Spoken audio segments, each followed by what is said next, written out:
I have received a lot of questions regarding, have we switched our 21-inch mowers to the new 30-inch Toro? And so I thought I'd answer that question and tell you what our thought process is. I'm not generally the best guy to give you the details on the specs and the mechanics of a piece of equipment. I think about it more from a business standpoint, so I'm going to give you that perspective and the perspective of our team who actually has to use the equipment and put it into play. And so our thought process is, number one, this is a really interesting piece of equipment. It's an interesting size. We are in the business, all of us are in the business of selling time. So the more we can produce, the more money we can make. And so this is a big deal to go just 9 inches bigger. I think it's roughly, 40% wider. So that's a pretty big deal. One thing you should know about the business that we're in is that we have every type of property in our market. Large residential, multi-acre residential. We have half-acre stuff, lots of small stuff. We have, small stuff to me means under 16,000 gross lot square feet. We have every kind of commercial you can imagine. You name it, we have it in our market. We as a company focus crews on specific types of properties. And so for us, on a typical small residential crew, where we might run 3 21-inch mowers, this mower creates a few issues. And so one of those issues is that it now messes up our custom designed truck beds. Or if you're running out of a box and you've got, the box may not be such an issue, but in our case, we have designed our truck beds specifically to fit the equipment that we carry, and our equipment rolls into place. Well, this wider mower creates a bit of a configuration issue and would require that we retool our beds. So that's one consideration, but that doesn't mean it's not justifiable. And so if production goes up, it's totally justifiable. So that's a thing to think about in your business, is moving to this bigger piece of equipment. What operational issues, logistical issues might that create in terms of configuration?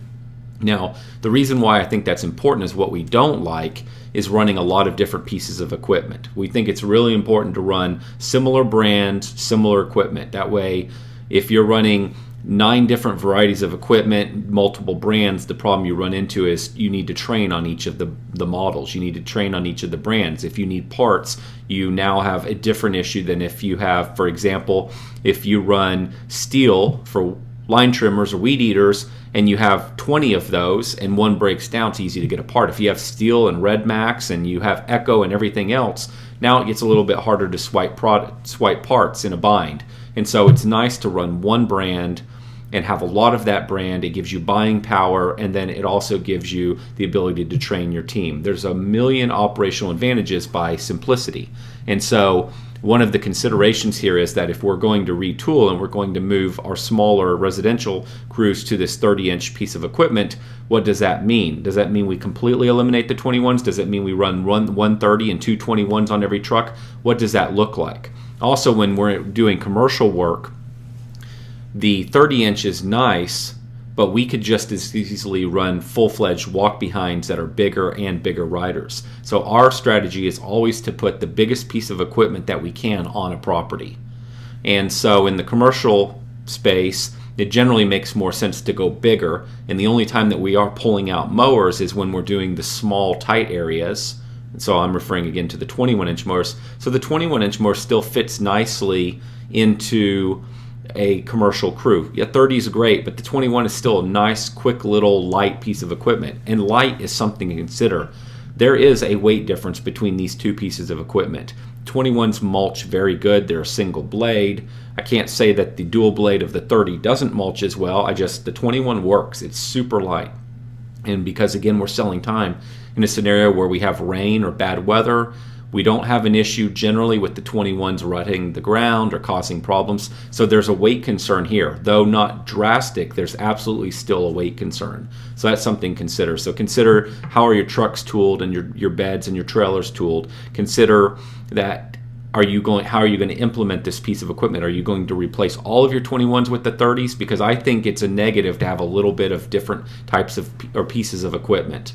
And then consider the weight. Consider also usage. So as an example, if this piece of equipment that is absolutely more expensive than a 21 is now only going to be used 50% of the time, where you could have normally had 100% utilization, or you were using the 21-inch mowers all the time, but for whatever reason, logistically based on the types of properties that you take care of, it doesn't make sense to run this piece of equipment all day, every day, nonstop. Then you are not fully utilizing your asset, your piece of equipment. It's sitting on the truck. That's a consideration. I want the equipment to be running a lot. It doesn't pay to have equipment just sitting on the truck. Generally, it's a waste of money. And so if we're not going to fully utilize it, then it wouldn't make sense making the change. That's a consideration that only you can answer, knowing the different types of properties that you care for, whether they're commercial or residential, and then also given the size of those properties. It is more expensive, that's a factor, but to me the expense is pretty much a non-issue. If you can increase production, because again you're selling time, and you can sell more time and get jobs done faster, then who cares if it's a little bit more money? That's really a non-issue, as long as you can make enough extra money, perform enough extra work to bring down the amount of payroll that you're having to spend, or keep the payroll where it is but yet bring in more money. So training, maybe I'll end with that. Training's a big one, and so you want to make sure that you can train your team on this. What we found is everybody is generally familiar with the 21 inch, so just provide some advantages to continue with the 21 inch more, because everyone's trained, and then also there's plentiful part supplies. No problem getting parts for the 21s. Not saying there are problems with the 30 inch more, but we've got a million different parts at our shop that we can swipe from. And so those are some things that I'd consider in making the switch. I'm not saying don't, I'm not saying it's bad. It's a great piece of equipment. I actually think they're going to probably work it out. That's my opinion. I think they'll work it out. I think this will be a piece of equipment for the future. And it's actually a good piece now, but I think it's only going to get better. It's going to get lighter. And for a lot of reasons, I do think this is the future. But if you're on the borderline between this or being able to jump up into a bigger piece of equipment, especially if you're doing large residential or commercial, I think you might as well jump to the bigger pieces of equipment and then keep a few of the 21s around for the tight mowing and go up to the biggest piece of equipment you can. I wouldn't stay at this 30-inch size because of cost, because it's a little bit cheaper than bumping up to a 48 or whatever the next size up is, or even a 36. I mean, that's a consideration. A 36-inch true walk behind is more expensive, but does it make sense to go just a little bit larger? So where does 30 fit in when you're thinking about this? And are you not only going up to this 30-inch piece of equipment and not bigger just because you're wanting to save $1,000? $1,000 is easily offset based on payroll saved. And so don't make, in my opinion, the decision based on price. Make the decision based on the very best piece of equipment based on size for the majority of the types of properties that you take care of, and take into consideration the training that will go into this to make sure that your crews and your people are doing the very best work. That's my 2 cents. I hope that's helpful.